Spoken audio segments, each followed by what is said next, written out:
welcome to another episode of On the Court Team Reviews. I am the man, the myth, the legend, the Dust Charles 009, and I am here with the sleepiest of the sleepy Melbournes, who is not quite sleepy today. No, I'm here. I'm up. I'm awake. Early. 2 episodes that just dropped of the Sam's Club podcast, so go check that out. Yep. One's about sports and anime. The other is a Doja Cat conversation. It should be out by now. I think so. Yeah, it's out. Oh, it'll be out by the time this video comes out. Oh, that's a fact. Yeah. But today we're talking about the Philadelphia 76ers and what the heck is going on with them. We are moving firmly into the playoff teams from last year. So let's talk about it. And the place that I want to start is the Philadelphia 76ers have really no excuses for not producing over the course of Doc Rivers' tenure. Unless you want to say Doc Rivers was the problem. Which you guys didn't want to say that when Ben Simmons was a problem. Do you think Doc Rivers was the problem? I think it's a mixture of probably quite a few things. Probably a bit of Daryl Morey, probably a bit of Doc Rivers as of this point. Because him and Joel did not handle the Ben Simmons situation optimally, and everybody was cool with it in the moment. And then you got rid of Ben and you brought in James, and you got the exact same results again. But I guess it's slightly different. This one... Who'd they lose to this time around? Last time they lost to the Nets, right? Boston, I think. And this time they lost to Boston. So, both times you lost to a team that was better than you were? Well, I think this one is viewed slightly differently just because Joel was injured. He was injured? Mm-hmm. Okay. That's why Harden had to start the game. Remember, Harden played game in 1 and 2. And went crazy, played more traditionally his style of basketball. And I want to say the first game took over, they won. Everybody was like, oh, that's the Harden that we need. And then came to chatter of maybe Harden's unhappy with like his role and like what he has to do on the team. Because he doesn't basically get to do that. He's more of like a facilitator and things like that I feel like he agreed to become a facilitator the moment he stepped foot there. I'm not saying that he didn't come out and say any of this. This was just like what people were saying. People are trying to anticipate what's going on behind the scenes of Philadelphia. Yeah. I think it's just a mixture of, it seems like Philadelphia ad nauseum is just kind of not a happy place to be. It seems like their overall team is just very whiny. I mean, ask Jimmy. That's fair. I feel like Jimmy likes Joel. He probably doesn't dislike Joel, but you notice he's not beating on the door trying to get him down there or anything. Well, I think Jimmy respects the fact that Joel wants to win in Philadelphia. I think that Jimmy has enough respect that if you say you want to win somewhere, that he's not one of those guys that feels like, because he didn't ask for Dame until Dame asked to be traded. You know what I mean? Yeah. So I don't feel like he's that type of player that's beaten down. Trying to talk to people, campaigning for people to move, like Kawhi did with Paul George. Yeah, he doesn't really give me that energy. Whereas if Joel was ever like, I want to be traded, I think that he would tell Joel, hey, we did something great up there, and I think we can do something amazing down here as well. I mean, well, that situation of Philadelphia blowing up pretty much came down to the coach. They probably should can that dude a year earlier and then brought in Doc Rivers and everything would have been fine. Honestly, if they brought in Doc Rivers a year earlier, Jimmy Butler's probably still there, and they probably actually make it to the finals at some point. But that would be an interesting thing to see Jimmy Butler on a Doc Rivers led 76ers team. It makes perfect and total sense because Tom Thibodeau was literally Doc Rivers' understudy. That's where Tibbs came from. Why? Well, I mean, it makes sense now. That's why Tibbs can't win either. Oh, I mean, yeah. They both, They have the both same like to problem. run people to they like to run people ragged. They're the tough guy coach. No, they just got the same problem. They don't make. They're like the anti-Ty Lue. Which also kind of doesn't make sense because Ty Lue was the Doc Rivers understudy. No, Like Lue the difference was is for studying Lue is all Lue this played point guard inside the league, so it means you still understand shit. Like Didn't Doc Rivers play? I'm pretty sure I he think played. no, he did play. You were there for that conversation. We had it with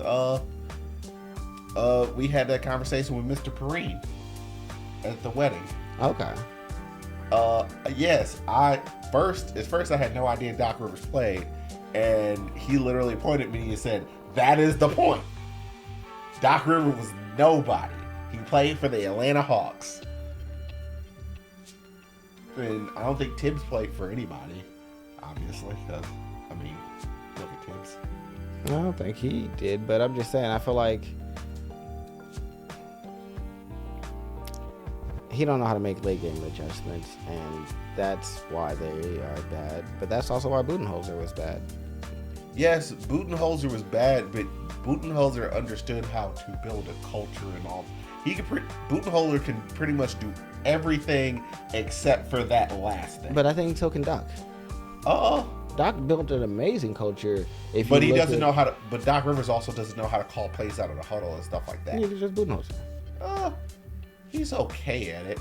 No, And he also built a good enough system to the point where you can pretty much score. Like the offense when Budenholzer was there was good. no, Budenholzer just had a better player than Doc's ever had. Doc's had Kevin Garnett, Paul Pierce, Ray Allen, And he won. Rajon And he Rondo. won. And One then he went championship, from just there. like I do believe he Budenholzer went to the did. Clippers, had Chris Paul, Blake Griffin, and DeAndre. Like, and none of them is as good as Giannis. like they're not as good as Giannis, but inside there, Chris Paul's probably one of the best people who's ever really played his position. No, but my point is that like since no he- one's as dominant as Giannis is. What I mean but within their individual by- skill set, yeah. No, but what I mean by that is that dominance and that extra level of player gives you a better offense. Giannis is a high-scoring player and I would offense. say that if the Atlanta Hawks never had. And I don't feel like Budenholzer built that culture. Budenholzer was installed after Jason Kidd figured out what people should be doing, and then came in and then was consistently mediocre until he could break through once they made a trade for Drew Holiday, and then went back to not knowing what to do.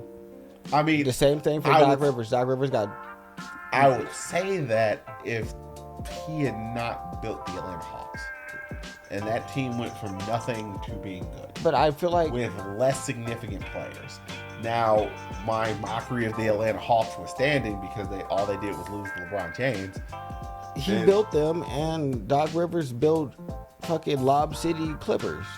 I mean, I feel like they both built amazing teams well, no, it's like that did nothing. That but did nothing. That ultimately but the did Lob City nothing. Clippers have way more talent than the Atlanta But the reason Hawks. that they did nothing isn't Doc Rivers' fault, if we can be honest. Oh yeah, it was straight up injuries. And So stuff like that's that for the my Clippers. thing, is so- but for Budenholzer, it was literally just He couldn't you get it done. literally came up here with you had Kyle Korver, Jeff Teague, Paul Millsap. God, why can I never remember the center from the Celtics off the top of my head? He's bald. From the Celtics? Yeah, currently plays for the Celtics. Al Horford. Al Horford, and he had Al Horford. Those were his dudes. Well, That was it. I'm gonna That was say literally nobody, and they won 80% of their games for 2 out of the 3 years, I do believe. my But thing though is, that just fell off the wheels because they played LeBron James. that's like saying that who's Rick Snyder? Is that who it is? Rick Snyder? What do you mean? I don't know why you bring it. Isn't he, who's the coach for the Jazz or was? Dan Snyder. Dan Snyder. Yeah. That's like saying that he Oh no was no fucking. no! That's a whole that's a whole other situation. Dan Snyder failed to develop. No, but my thing is, y'all can say he failed to develop Donovan Mitchell. No, it's not that he failed to develop Donovan Mitchell. It's that that team could not it could not actually function when you actually pulled the giant French guy out of there. I can't remember what the heck it was. Rudy Gobert. They do that. You had Rudy Gobert. So But they put wait. Rudy Gobert in the pick and roll, and he didn't have enough high enough foot speed. And But they wait. literally played him off the court. But and then you couldn't evolve from there. Wait. That's not the point. You're skewing points. I'm not skewing. Yes, points. you are. Yes, you How are. so? Because what you're talking about is on the court performance. I'm talking about What I'm talking about is similar to on the court performance, but it's team success in the regular season. They were always 1 or 2 in the regular season for years. yeah, because Let me finish, because that's the same thing at the Hawks, right? Doing amazing, and then you get into the playoffs, and for some reason or another, y'all can't figure out how to make what y'all did in the regular season duplicable in the playoffs. That's the same thing. That's fucking. That's not nothing for me to be like, oh yeah, that's amazing. No, we shit on the fucking Utah Jazz and Denver until they finally got over the hump for doing just that, having amazing regular seasons and then falling apart in the playoffs. So we gonna give Budenholzer credit for doing the same thing? No, not at all. I don't. Not even a little bit. that was never really the reason why we brought. I did not bring up the Hawks because of the postseason or anything like that. We brought about to say about culture. I said he built a team from lesser parts that performed way over expectations, and that's what the Hawks were. A team of lesser parts. He flim-flammed y'all into thinking Dennis Schroeder was good. Dennis Schroeder is a good player. He's not good. No, he is not. Yes, he is. He's just He not. is an average NBA point guard. Actually, based on the tenor of talent, he is a below average No. NBA So what I'm point saying guard. is, at that point, No, he wasn't good then. with given NBA talent, he wasn't a great NBA point guard. He's not one of the greats, no. But when I say good, for me, there's 3 categories. You're great, you're good, or you're bad. And he wasn't Jesus bad. Christ. That is such a very Lakersy teary type of thing to do. No, You keep it's forgetting great, that you're talking to a good, Laker player. Average, Man, like, bad. Average exists. There is a baseline. If you're above that baseline, you're better than average. If you're below that baseline, then you're not good. You're below average. I don't And feel it's just like he is an average NBA point guard. He's not good. he's not bad. He's average. I feel like he's. That is the reason why average is a term for a reason. See, I feel like for me, good is pretty average. Like, No, good is not average. If you're good, that means you're a B. You know who we put at B? See- We put Paul George as B. no, Paul George is definitely like an A player. It's He's like not- who else do we put it? Tyrese Halliburton. We put him as a B right now. Is he better than Tyrese Halliburton? No. Is he? I could probably comfortably put Trae Young. He's probably about a B because of defensive liability. Is he better than Trae Young? No. But I feel like Trey's a great player. No, he's not. He's just. He's is like I would put him inside the same category as I put James Harden. All right, so he we fundamentally lack the ability to participate. James 50% Harden of is the a game. great. James Harden's a great player. One, great players don't need to be fouled in order to score points. You know what? We're way off track. No, we're but talking about the but my 76ers. but my point still withstands. He took a bunch of pieces that weren't necessarily good, and Doc Rivers' pieces have always been good. My point is only that while the pieces may have not been good or have been good, the net results of their totality of career outside of Doc Rivers got one, he got one. it's the same. And then when he had all the good pieces, he just kept failing with Giannis. Can he adjust? I'll say that 100%. But I guess He that's my sucks at point. So adjusting. when I saw you have actual good pieces, I saw you have the same problems as Doc Rivers had. Y'all don't know how to get over the hump. Y'all get into tight situations where the other team has kind of figured something out, and it's usually when y'all are up 3-1, and now y'all just are going to just watch them destroy y'all for the next 3 games, and it's like y'all couldn't figure this one thing out. Or y'all let them build a wall for Giannis multiple years in a row, and you as the coach, knowing that this is how they're going to scheme for your player, you don't do anything different. You just say, all right, well, we're going to do the same thing. How is that intelligent? He fails to adjust. Like, they can have the same weak point. That is a thing. And adjusting inside the playoffs. So I think that Doc would be fine if you just let him go build a culture somewhere and then kick him out like you should have kicked Budenholzer out. Oh, I mean, maybe. I just think Budenholzer gets better production out of the lower end of players than Doc Rivers does. I would also say that I don't know that because we've never seen Doc Rivers in that situation. How was Tobias Harris playing these last few years? Who was the 5th player who played along Chris Paul, Blake Griffin, and DeAndre Jordan? Like, he can't even get good production out of his own kid. Is Tobias Harris? No, Austin Rivers. And he basically followed him pretty much everywhere that he went.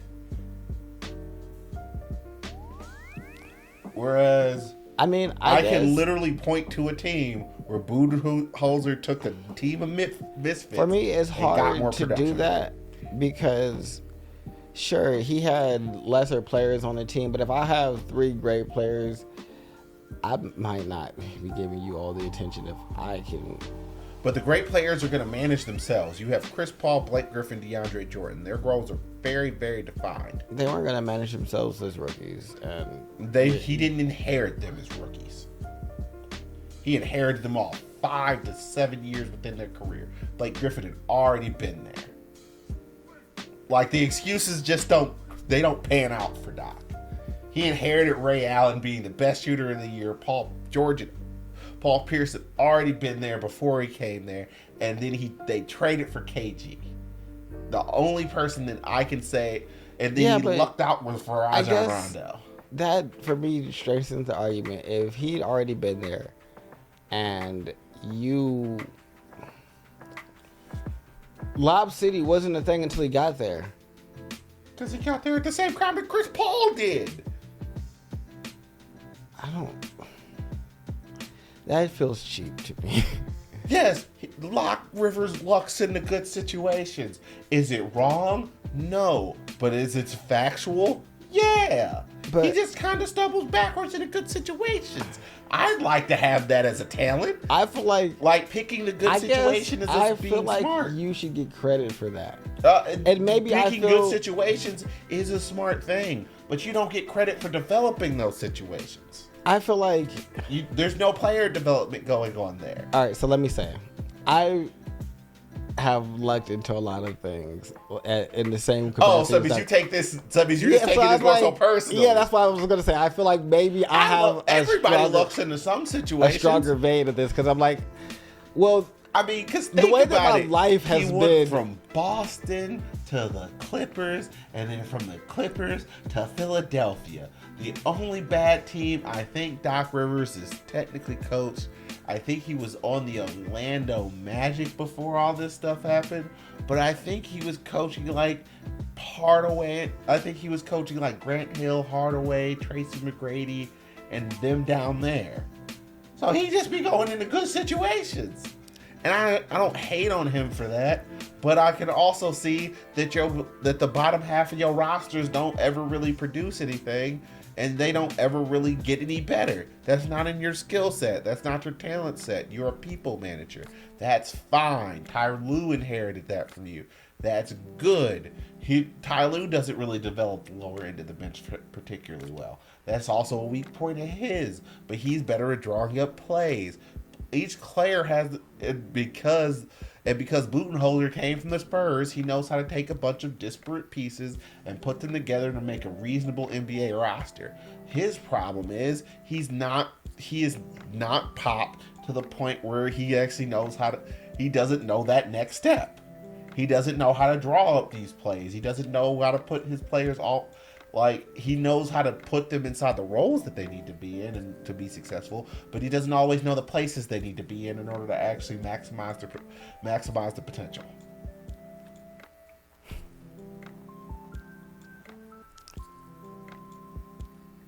Because it's Doc Rivers good at. What is Doc Rivers good at? People managing. Yeah, say something nice about him. I already told you that. All right, well, that's all I want. It's just like, that's not even their team. They coach is Nick Nurse now. I don't care about Nick Nurse. Nick Nurse is pretty much good at the same thing that Mike Budenholzer is good at. Or not. He's good at taking a bunch of things because he was coaching the Toronto Raptors before this. They've always produced above expectations. And he takes a bunch of pieces that shouldn't really produce. And he's also very good at player development. Now, is he the right fit for the Philadelphia 76ers right now? Probably not. Unless you really want to develop Maxey into a better player and you plan on trading James Harden for players that are going to skew to the younger side. That might be what they do. I don't know. That's the only real solution that I have for trading James Harden. How do you think they're going to do in the playoffs this year? It really depends upon how tuned in James Harden actually is. They'll probably make it as long as he's there, but I don't think they're going to do particularly well because I hate to say this, but winning the playoffs requires a certain amount of want to. And also, even with James Harden being here, his game doesn't always convert to a good playoff series just because he played into fouls for so long to the point where it just seems like, one, people they're more apprehensive about giving him fouls, not less he doesn't even seem like he should get the fouls that he should get in the playoffs. And and their team is kind of Joel's older than you think he is because he really started way later than he should have in terms of basketball. If Joel came into the league when he was 19 or 20 years old. So it's just their window's so short. James Harden's 32 now. Tobias Harris is 31. Maxey is their youngest player. You think if Giannis wins his second ring, Joel's going to request a trade? I think if Joel doesn't win a ring soon, he's going to request a trade, period. No, but I mean, if he sees the other person that they consider probably a peer win his second one, and you still haven't even gotten to the Eastern Conference Finals. Philadelphia's problem is there's quite a few people who could possibly outproduce them. I mean, true. But I don't know if all those people would make Joel upset, and I think that's kind of. I think if somebody worse than he does produces better than Joel Embiid, that's enough for Joel Embiid. Well, I don't think any of the lower level teams. Well, for me, I don't think Joel is going to care about anyone going farther in the playoffs if they don't get a ring. I mean, unless it's one of the, I don't think he would see the Heat going farther than them in the playoffs and feel particularly upset. But now if the Heat go farther in the playoffs, and I would actually feel more upset about the Heat making it further because arguably they're worse 1-5 than we are, and they're still outproducing us.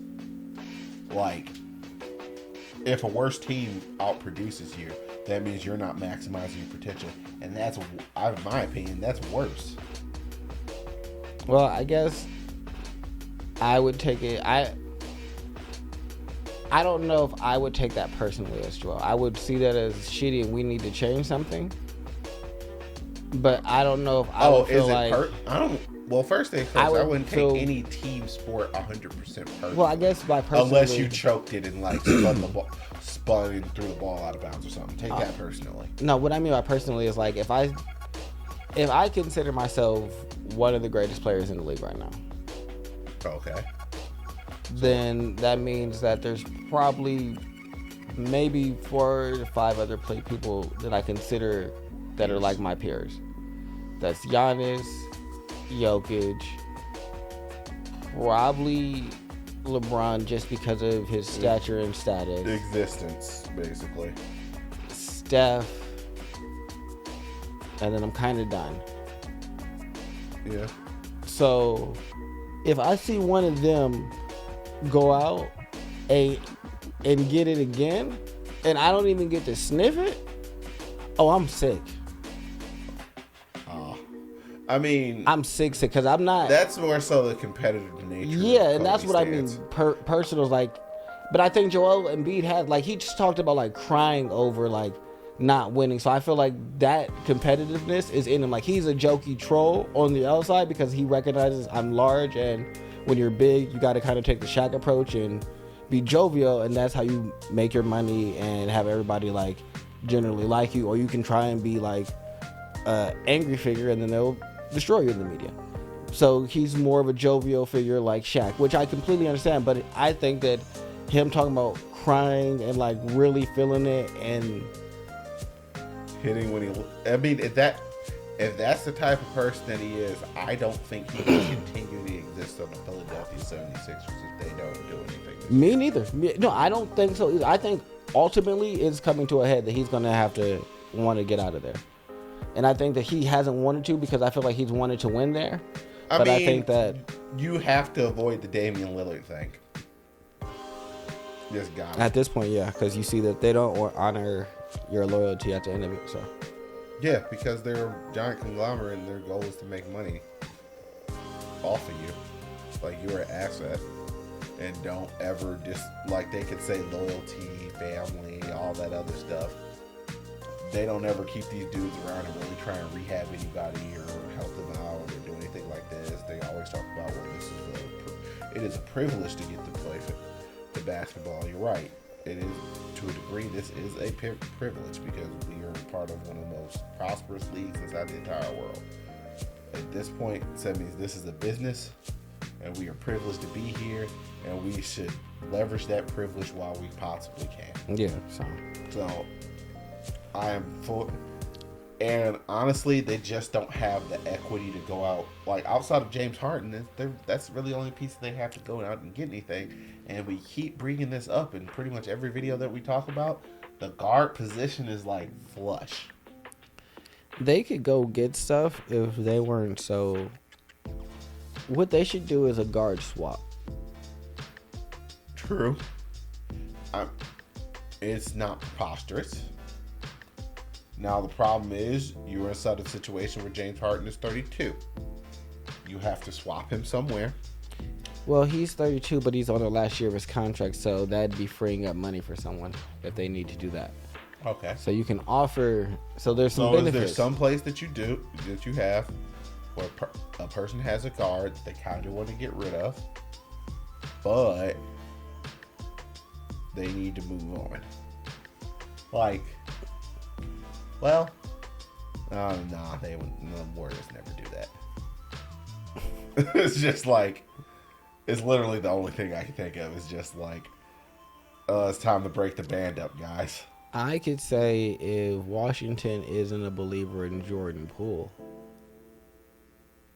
that's a possibility. They could be like, well, we are not really looking to keep his contract for this extended period of time. We made a very knee-jerk decision. And we're more into Kuzma right now, so we're going to get him some... Hell, we just really trying to suck some means we can get a decent draft pick. Yeah, so we're going to get rid of him. We're going to take Harden. These two. It's just like, what happened? We won 35 games. Why? Yeah, that's useless. Buckets. Yeah, so it's just like, all right, let's go ahead, get him out of here. We'll have James for the year, and then we won't have anyone, and we'll have free cap space, and we'll be able to do some other things if we decide to. Things around. And then James can go where he wants to at the end of the year. But that's the only place I can see, because Jordan Poole, if you guys need more offense, he's going to come in. He'll probably be more locked in because he's back in a situation that's actually meaningful. And he's played on a championship roster. He's shown that he can play with other important guards. Yeah, and he won't be upset and dissatisfied because you guys didn't punch him in the face. So, like, I mean, I understand that's a very low bar, but hey, if that's the bar, like, he can exist. You can maximize Maxey, and maybe you actually got a shot there. You could take away an unhappy player who's probably not going to give you his best, and put in someone who was unhappy, who will probably be in a happier situation, knowing that he's potentially playing for another ring, instead of playing for popcorn and fans. So, you know. I mean, That's the only path that I see. So, yeah, because honestly, there aren't that many disadvantaged contracts that I can see people really wanting to get out of right now. not the guard position. Because I had to go to guards, and I was like, well, I don't foresee Zach LaVine being a thing. They're not going to do that. I mean, it really just depends upon the positioning. If they're fire sell everything, they might do it. But you're going to need more equity to get Zach LaVine, which they don't particularly have. Yeah, and they don't want to give up for James Harden. So if you don't want to deplete anything, I feel like this could at least give you something. And then maybe they'll throw you a second-round pick or something like that to get off of Jordan Poole's contract and get into an expiring one. This is the only situation where you're trading up. Yeah. Anyway. Yeah, that's so... Like, you were the person bailing them out, and they're not necessarily bailing. They are kind of bailing you out, but they're getting a player that can produce, and you're basically getting Bradley Beal a second time. Yeah, so this is a nice, even... This is closer to being even and better for both of y'all, but... And then they can spend James Harden to anybody and basically just take whatever they can get. Yeah, they'll just take random picks and be fine because, hey, we're trying to rebuild. We're going to do that, and then you guys can have... Y'all really don't want picks. Shit, y'all really could do a 3-team trade and get the Clippers involved. They get James Harden. You guys get Jordan Poole, and they get all the picks. Yeah. Not preposterous. So I've been thinking of ways or of stuff to do with James. Because it's just been a constant thing that people are talking about. It's one of the running storylines of the NBA right now, and so... I mean, that was probably very disappointing for him to probably have to eat crow and come in the training camp because, I mean, that's what he pretty much figured out he had to do because... I feel like that's his fault because he signed a contract. Well, he signed a contract. He signed a contract based off of trust with the snake oil salesman. Yeah. That was a bad idea. Yeah. You thought Daryl Morey was your friend. Daryl Morey is nobody's friend. That's why he came out with Daryl Morey as a liar. And I will never play for an organization that involves him. Yeah, I get that you feel that way. And you should have stayed unsigned and went to the Clippers because you probably could have worked out a deal with them. Or you probably should have just took all the money. It's like, well, we're going to get better. How? You know, it's crazy. I feel like they were going to get better. But then they got hit and fined for tampering, so they couldn't get PJ Tucker. Because that was the thing that they did. They took less money so that they could go get PJ Tucker. Then they got fined for tampering, and I think PJ ended up on... Heat? Yeah. Yeah, so that's what happened. He took less money. They took a swing at a player. That got hit with tampering. They didn't get the player. And the Bucks were sad. And PJ Tucker and fucking Harden still had less money, so... Yep. And now it's just like, well, we're going to renegotiate, right? No. Why? Because things didn't work out how we wanted. So everybody we'll just all eat it. No, what? So I get his frustration. I just also know that there's not a lot of open space for you. Guard position's flush. You don't move on defense. Everybody says Dame isn't the greatest defensive guard, but you know what? He's gonna move. He's gonna be there. He's gonna do his job. You're gonna stand in the fucking corner and you're gonna stand there like a chair. You're gonna get a folding chair and sit down. It's gonna be crazy. Like, hey, yo, slide hey, just sit on. Hey, anytime I come down here, have that in the corner because I'm going right there. I got my knees. My knees. I don't even know what the refs would even do with that. It's just like, is that legal? I mean, technically it is. He's like, on the court. The seat's out of bounds, and he's sitting on the seat. And it's not like players can't stand out of bounds, but... Get your ass up, James. Is this really a good look? As a ref, I would get if you don't get your ass up, I'm the water bottle's technically out of bounds too. I'm going to give you a tech. Is that red Kool-Aid? Everybody is getting a tech right now with the sugar. You know, hey, coach, tech for you. Tech. Why? Because you're not saying tech for you. All the people that should be accountable for him, all y'all, this tech for everybody. Yeah, I'm teching the entire fucking every coaching staff. Yeah, all the coaching staff is getting a tech. I'm the ball boy. Tech for you. And y'all get too many of these. He do this too many times. All y'all not gonna be able to play the game, and it's gonna Who be put the chair there? a team with no fucking coaches. And now what we gonna do?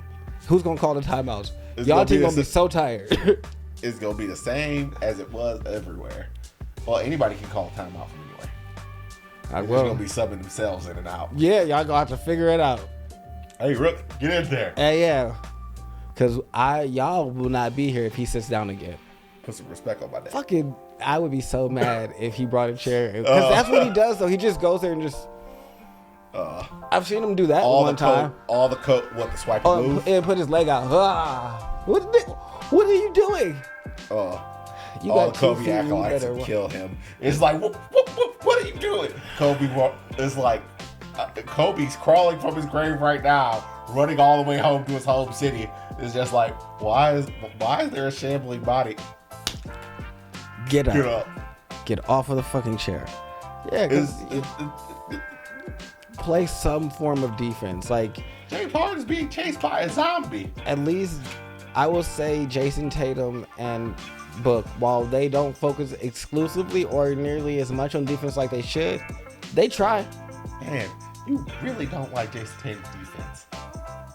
Like, he's considered to be one of the best wing defenders in the entire NBA. I mean, I don't like Boston, so keep on going. He's not. Just like, I don't like Boston. I was so, like, all right, you said all this to. No, he's not. Who did he be locking down? When has he been in contention for Defensive Player of the Year? I mean, probably never. Like, he might have gotten a few votes here or there. But I would say Jaylen Brown would get it before he did. I feel like the better wing. Jimmy Butler is a good defender. Yes. Indubitably. Like, He up inarguably. up in you. Never out of position. No. Always there. Marcus Smart is a good defender. He got Defensive Player of the Year. You okay? Like, y'all gotta stop doing this. Like, but yeah. So like I guess that's average. I guess, all right, you're average. Jesus, Fucking. you're literally willing to put him. You're literally willing to validate Yeah. the entire thing. It's just like, yeah, you know, that's the face of average right there. Yep, I figured it out. I figured out what average is. Your defense, Jason. But yeah, are you guys going to make the playoffs? Probably. You guys have a central mass of talent to the point where it's almost not impossible for you guys to make the playoffs or not make the playoffs, but the likelihood of you guys not doing it Y'all are going is- to make the playoffs because there's no young team that is trying to make a leap. That's the only reason. This is true. Let- because this is a very much of a year in the Of the- East of the rich got richer. Yeah, because in the West, Shy is coming. Fucking. You still got the Pelicans. You got the knocking around Pelicans down coming. there. You got the Mavs Mavericks are gonna coming. Produce better. So it's like you don't have space to be like, oh, we're gonna. No, you're not, because they're not playing with y'all. Over here, though, like all the bad teams, like the middle of the road teams, are gonna get kind of worse. The only team that you kind of might have to be somewhat worried about getting better is probably the Raptors. But I think that is also because the sheer differential of the Chicago Bulls are going to be Cleveland to get better because they have now had playoff experience, which is something they lacked before.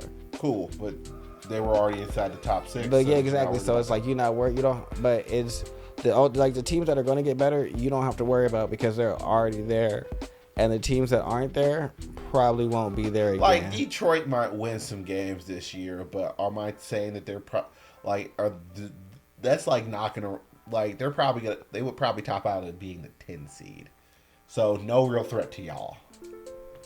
No. Yeah, so yeah, y'all are gonna. y'all. Yeah, Like y'all can the figure it team out. that's gonna fall out is probably the Nets. Yeah.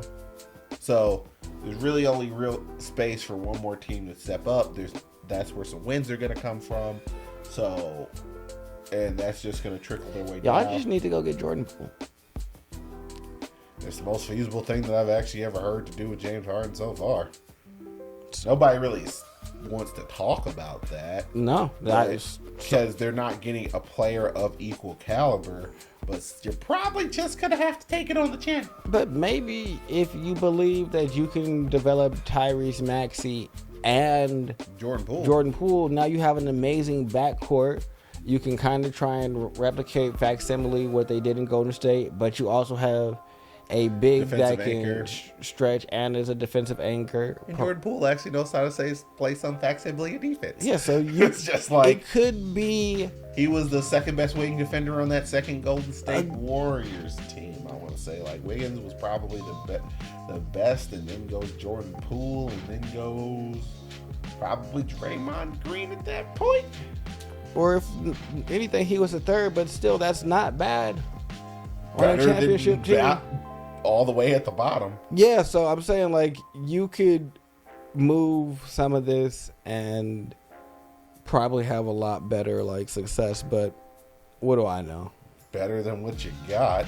Yeah, I've heard no one have an actual not better idea. Than what you got, but then again, he's gonna be gone next year. Better than what you got. If you're including the future, where you're like, all right, well, let's not think about the process of getting draft picks.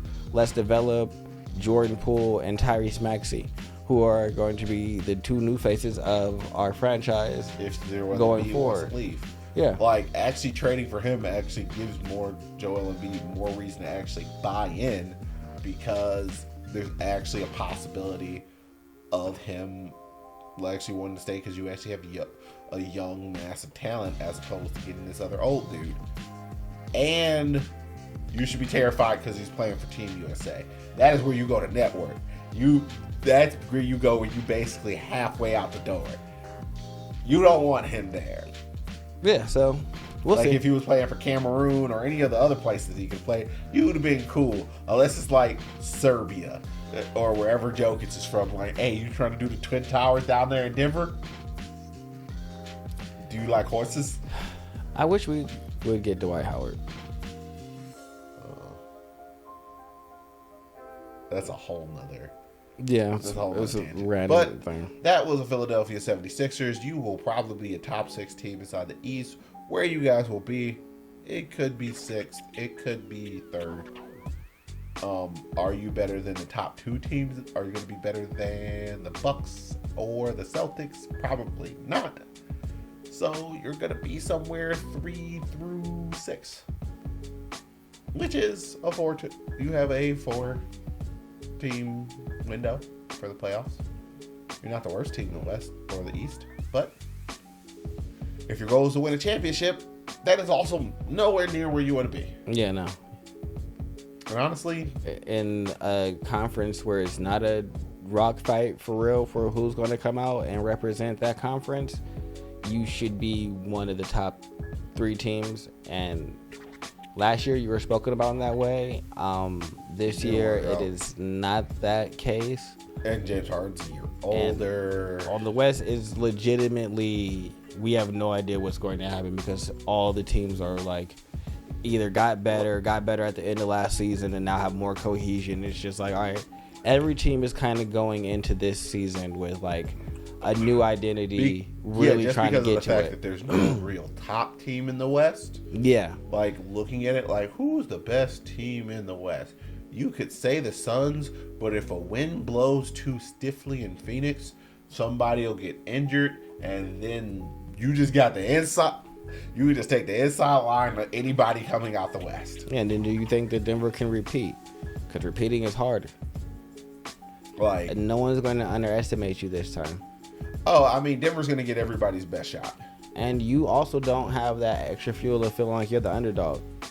Yeah. Y'all walking into the shit feeling like the champions. You can't have the belt around your waist and then come in and be like, we're coming in scrappy. What? No. I don't understand. Murray, everybody knows who you are. Jokic, everybody's gonna have a center this year. Yeah, everybody is not size mismatches. There's officially everybody's come in. It's just like you got to have a center, and they're gonna go out there and they're gonna bump you, grind on you, try make your life as difficult as they possibly can. Yes, it's what they did for Giannis and them. Is once you win, you are now the target. Yep, for Murray, they're gonna chip you when you coming around screens, And if all you that don't other have, stuff. And for Michael Porter Jr., they're just not gonna let you stand open. if you don't have enough talent that you're clearly the favorite, i.e., a Golden State Warriors, where y'all know we're gonna give y'all gonna give us your best shot, but we're also going to just consistently have another level of talent. We're just in a different bracket, and so it's like, none of y'all are like that. So all of this is going to be a dogfight. But that's the same. That's why the last 4 champions have all been different. It was the Lakers, the Warriors, the Like the Bucks, and Denver. Yeah.